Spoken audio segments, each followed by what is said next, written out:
Kabiyaon na kaayo ko sa akong uyab. Human ako na diskubre. Ngawang-wang na di ay kaayo ang iyang imburnal. Tinuod na DJ Sam o mga viewers nimo. Nawa gid ang akong feeling sa akong uyab, humanwa ra katunga ang akong tabadidoy sa iyahang imburnal. Maayong gabi idi ay kanimo, ingon mana sa imuha mga viewers og tigpaminaw ning imong programa online. Itago na lang ko sa pangalang Berto. 23 anyos ko ug nagpuyo dinhi sa Tagum City, Davao del Norte.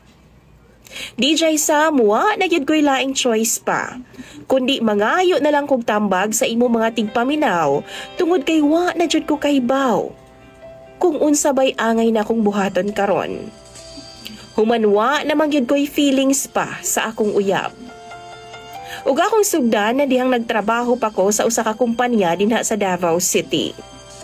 Usa ka adlaw ni ana, human sa among duty adlaw katong Sabado.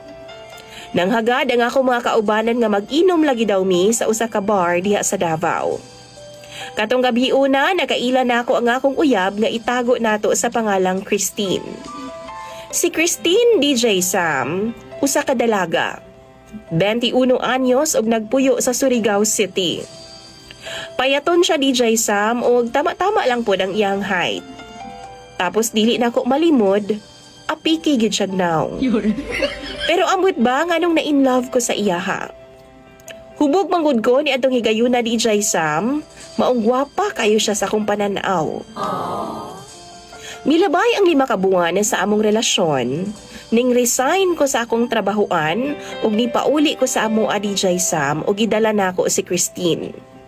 Sud sa 5 ka buwan namo nga relasyon, wa gid nako siya mahilabtan. Tapos dito sa amua, gipaila-ila na ako siya sa akong mga ginikanan. Niya nang pagkagabi DJ Sam, perti na akong hangyo niya nga mo ana-ana lagi ko niya. Apan grabe gid niya kagahi DJ Sam.